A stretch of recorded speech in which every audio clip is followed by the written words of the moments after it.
Bismillahirrahmanirrahim. Assalamualaikum warahmatullahi wabarakatuh. Salam sejahtera bagi kita semua. Yang terhormat Ibu Hilda selaku dosen pengampu mata kuliah retorika serta teman-teman yang saya cintai dan banggakan. Pertama-tama marilah kita panjatkan puji dan syukur karena atas kehendak Tuhan Yang Maha Esa kita dapat berkumpul pada hari ini dalam keadaan sehat walafiat. Salawat serta salam kami panjatkan kepada Nabi Muhammad SAW serta keluarga dan para sahabatnya. Perkenalkan, nama saya Arika Fahira. Pada video kali ini, saya akan membacakan sebuah pidato yang berjudul Mahasiswa sebagai Agen Perubahan. Mahasiswa adalah agen perubahan. Pernah dengar kata seperti itu? Ya.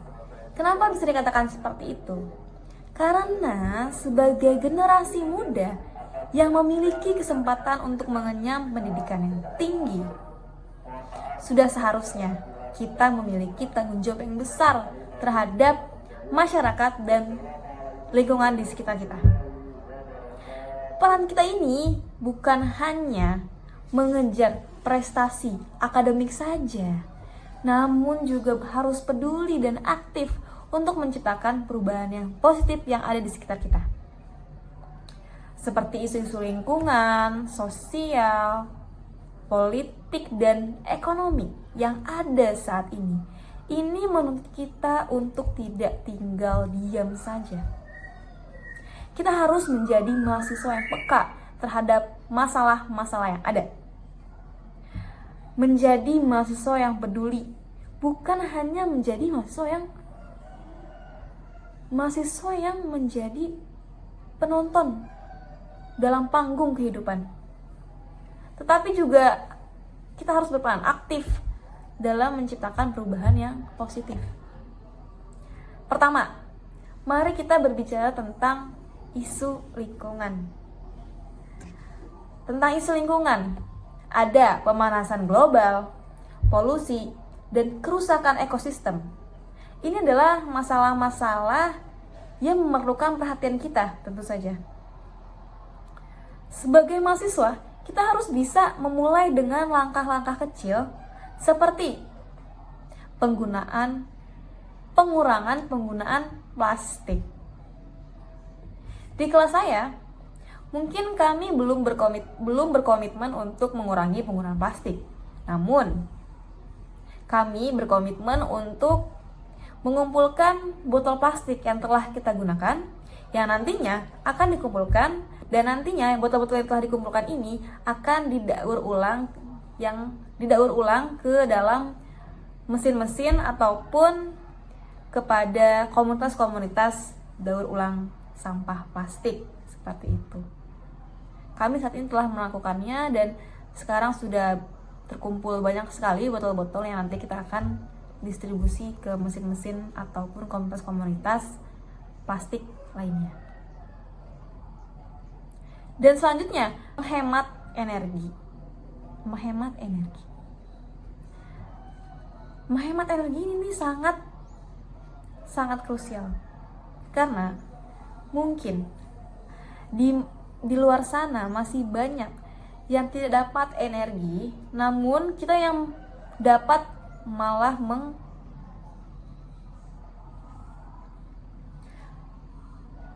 jadi pemborosan energi. Contoh nyata, mungkin kalian ketika men-charger HP kalian, casannya ini masih nyangkut di stop kontak. Padahal HP-nya sudah selesai di-charge, tapi casannya belum dicabut dari stop kontak. Nah, ini yang membuat energi listrik semakin banyak. Dan mungkin ini salah satu hal yang membuat tagihan listrik Anda menjadi tinggi. Maka dari itu, sekarang lebih baik ketika kalian men-charge HP, jika sudah, maka cabutlah casan itu dari stop kontaknya. Nah, yang ketiga, mungkin kita bisa aktif dalam kegiatan-kegiatan penghijauan seperti mungkin yang Anda sering dengar volunteer tentang hutan mangrove ya, seperti volunteer mengurangi sampah di pantai dan lain-lainnya.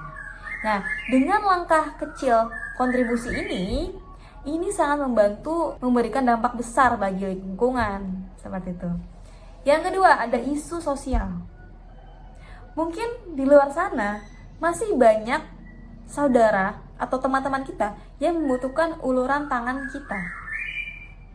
Nah, di sini mahasiswa dapat berperan sebagai penggerak dalam kegiatan-kegiatan sosial seperti bakti sosial, penggalangan dana, dan pemberdayaan masyarakat. Nah, misalnya kita nih sebagai mahasiswa pendidikan bahasa dan sastra Indonesia membuat suatu kegiatan masyarakat seperti taman literasi, pojok membaca. Yang intinya adalah menyalurkan ilmu kita kepada masyarakat-masyarakat yang mungkin mereka tidak mendapatkan pendidikan yang setara. Seperti itu. Nah, melalui kegiatan-kegiatan ini, kita tidak hanya membantu meringankan beban mereka, namun juga ini bisa menambahkan nilai-nilai kemanusiaan dan juga solidaritas.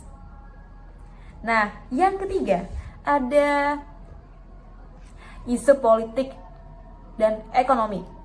Menurut saya ini adalah isu yang paling krusial yang ada pada saat ini. Karena suara mahasiswa sangat berpengaruh. Karena dengan pengetahuan dan wawasan yang kita miliki, kita bisa menjadi penggerak perubahan kebijakan yang lebih baik. Karena pada saat ini, kebijakan yang dibuat ini dibilang tidak bijak. Seperti apa? Contoh, saat ini, kebijakan kenaikan UKT, perumahan tapera, UU penyiaran, serta kebijakan-kebijakan lainnya yang mungkin terbilang tidak masuk akal. Nah, sebagai mahasiswa, kita bagaimana nih supaya kita menjadi penggerak dalam perubahan kebijakan yang lebih baik? Dengan aktif mengikuti seminar, forum-forum ilmiah, dan juga memperkaya wawasan dan pengetahuan kita supaya mempersiapkan diri kita untuk menjadi pemimpin yang lebih baik di masa depan. Dan tentunya bijaksana. Hadirin yang saya hormati, untuk menjadi agen perubahan, kita perlu membekali diri dengan 3 hal. Yang pertama adalah pengetahuan, kepedulian, dan tindak nyata. Pengetahuan ini sangat penting, teman-teman. Karena dengan pengetahuan, kita bisa melihat permasalahan yang ada dengan kacamata kita. Yang kedua ini kepedulian. Kepedulian ini sangat penting karena dengan kepedulian ini bisa menggerakkan hati kita untuk membuat tindakan yang nyata. Dan yang terakhir, tindakan yang nyata. Kedua hal ini tidak akan berjalan jika tidak ada tindakan yang nyata. Nah, melalui tindakan yang nyata inilah yang nantinya akan menjadi perubahan yang positif. Membawa perubahan yang kita impikan. Nah, marilah kita bersama-sama berkomitmen untuk menjadi mahasiswa yang aktif, peduli, dan siap menjadi agen perubahan. Karena masa depan bangsa itu ada di tangan kita. Mari kita jadikan langkah kita sebagai kontribusi untuk dunia yang lebih baik. Langkah sekecil apapun, kebaikan sekecil apapun, kita harus berkomitmen untuk memberikan dampak bagi bangsa dan dunia kita saat ini. Sekian pidato yang saya sampaikan, semoga bermanfaat dan dapat menginspirasi kita semua untuk terus berbuat kebaikan. Terima kasih atas perhatiannya. Wassalamualaikum warahmatullahi wabarakatuh.